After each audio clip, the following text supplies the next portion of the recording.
Welcome to Adventures in Gaming, and today we're going to discuss new features in F1 2016, a game that's coming out soon for Xbox One, PS4, and the PC.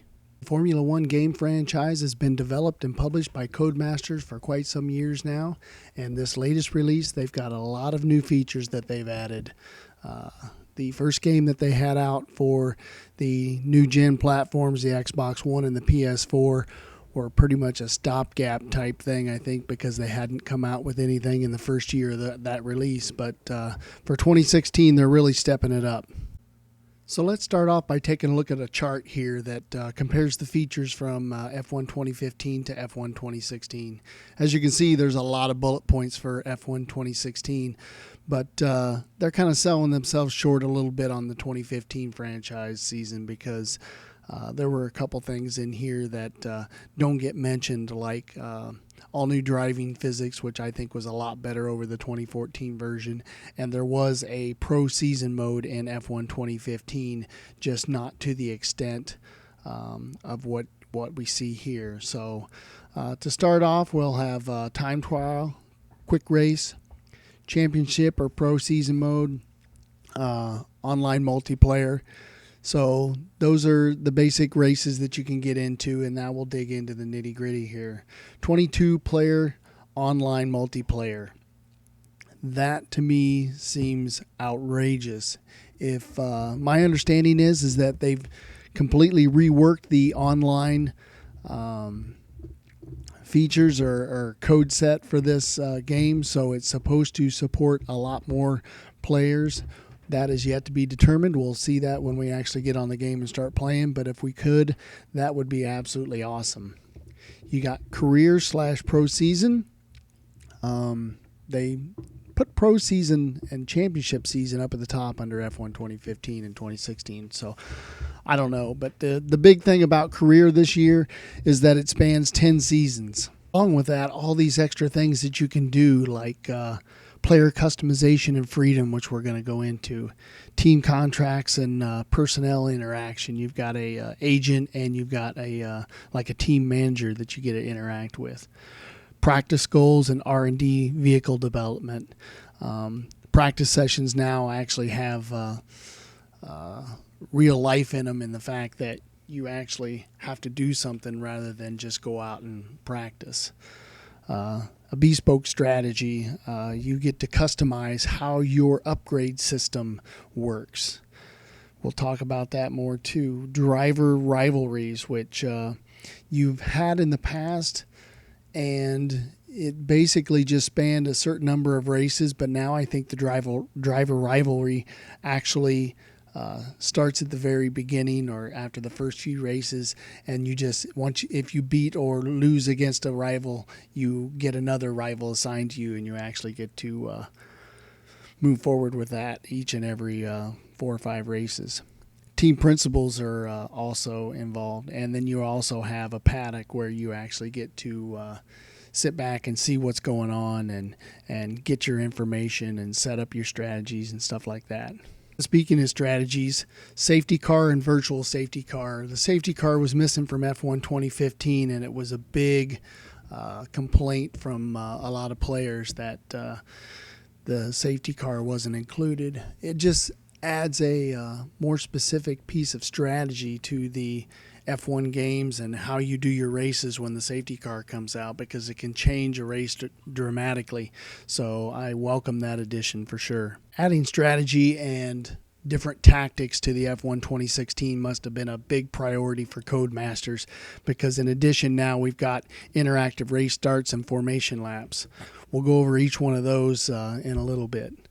Pit lane speeding, which is also a nice feature, is available in career mode, but I don't know if it's available in online multiplayer or not. I certainly hope that it is, because that can make league racing real neat. Change things up for sure if you get a speeding penalty and have to have a drive-through. Strict rules were introduced in an update to the 2015 game, but they've also increased the amount of damage that you can actually do to the car in 2016. I think there's a simulation damage that you can actually set it to, and it's just basically keeps you on the track more. The more you get on curbs, the more you scrape the wall or whatever, the more damage you're going to get and affect the performance of your car. The last thing is the time of day editor. When you're in career mode, practice and qualifying and race will take place at the correct times of day, which is kind of neat. So we're going to get to see Singapore in the day, and that is also editable in your quick races. So let's start going over some of these features here. We'll start off with the career, and one big thing that we start with is you actually get to create your character. Now, there's a select few canned faces that you actually get to select, and there's no female drivers, but hopefully that'll be coming soon. So basically, you get to just pick your driver, and then you get to pick your helmet.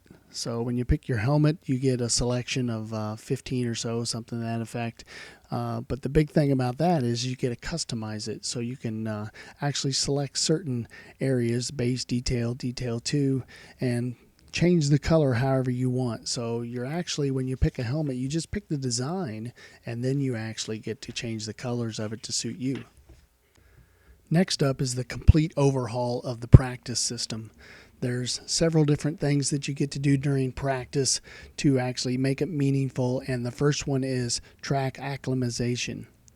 I vote for that to be the largest word in gaming history, acclimatisation.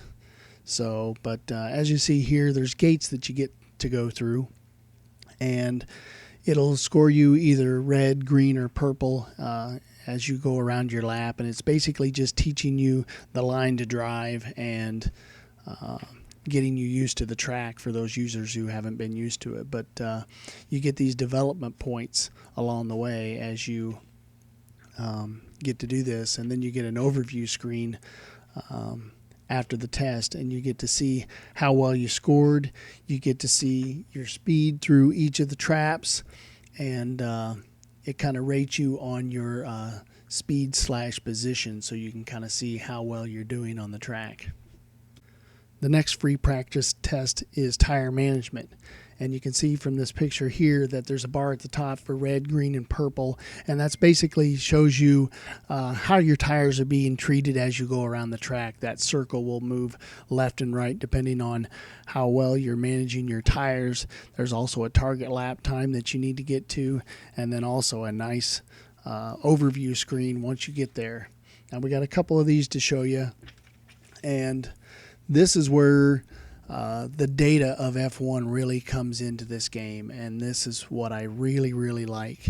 It seems to me that tire management has always been something that I've had an issue with, and so this will actually let me see how my tires are wearing lap by lap along with my lap times and give me bar chart comparisons.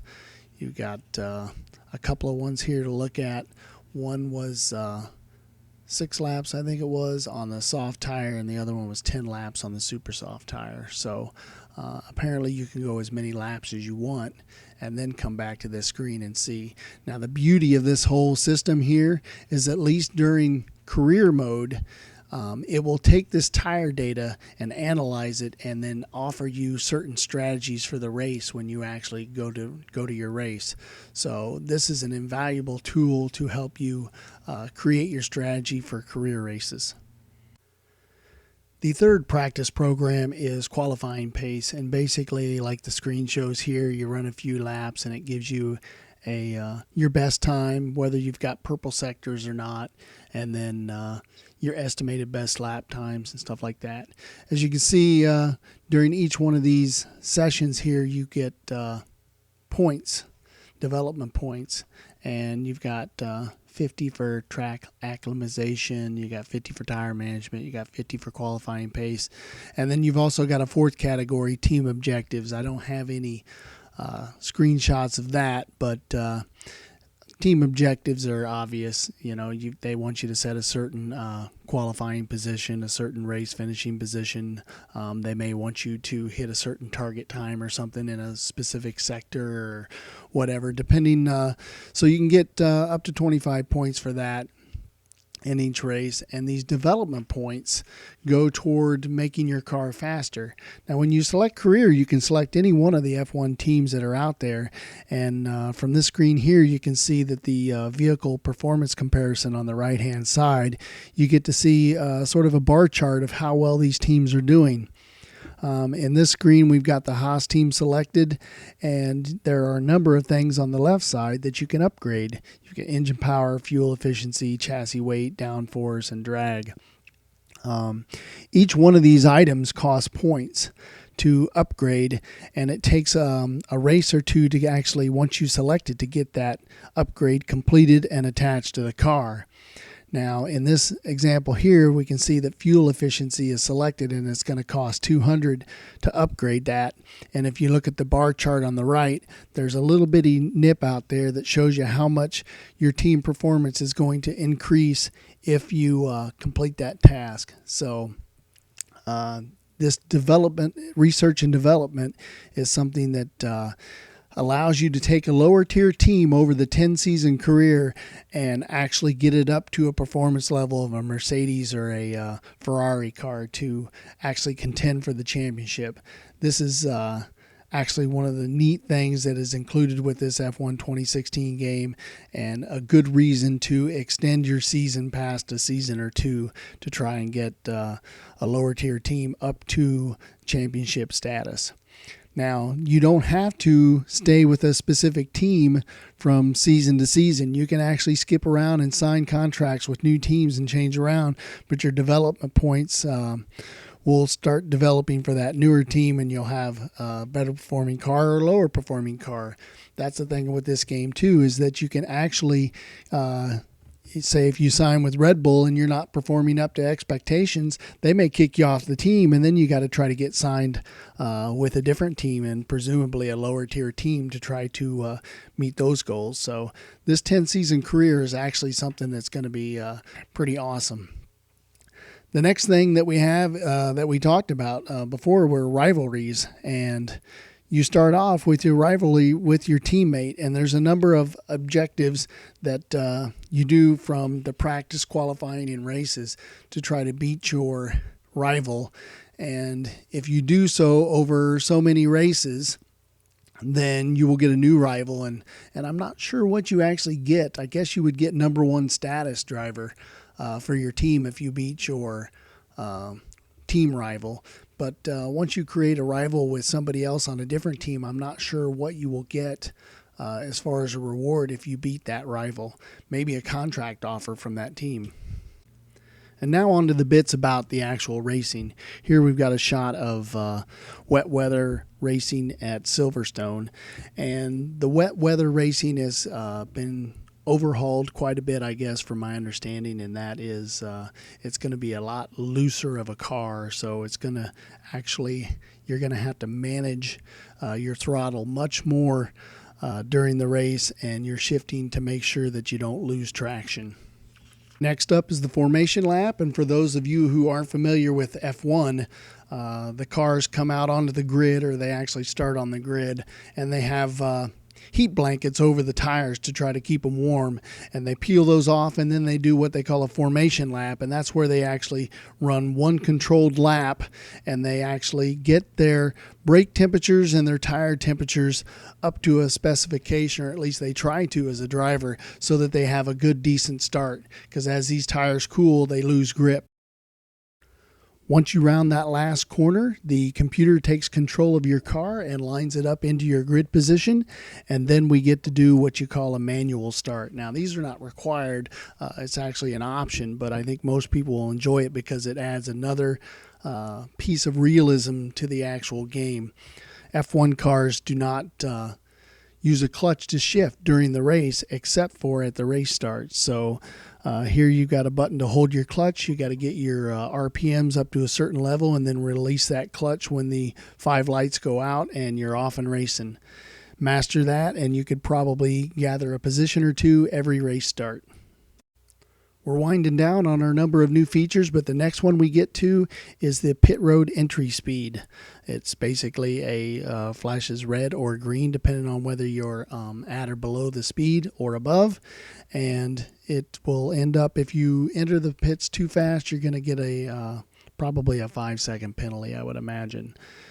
Maybe even a 10-second penalty, but we'll yet to see if they add that to the end of your race like they have at the in the other games, or if they actually make you serve that while you go in on your next pit stop. And finally, the feature that was most missed from F1 2015, the safety car. The safety car is back, and not only is it back, it's actually with its little brother, the virtual safety car. If you're familiar with F1, when there's a wreck, you have a safety car come out and the field lines up behind the safety car until the wreck is cleared, and then it releases the field and the leader gets to take off at a certain point near the end of a lap. The virtual safety car is a new feature that was implemented into F1 a year ago, and it is now into this game. And what it does is it basically says the wreck is not bad enough to give us a full safety car, but what we're going to do is we're going to limit everybody's speed around the track. And so what you have to do is you have to keep a certain speed, and it will give you a meter to show whether you are above or below the actual speed. And what it does, it's designed to keep the delta or the space between the cars the same during that caution period, yet slow the field down. Well, that's my point of view into F1 2016 and the new features that are on it. I hope you enjoyed this video, and as always, keep on gaming and go Tigers!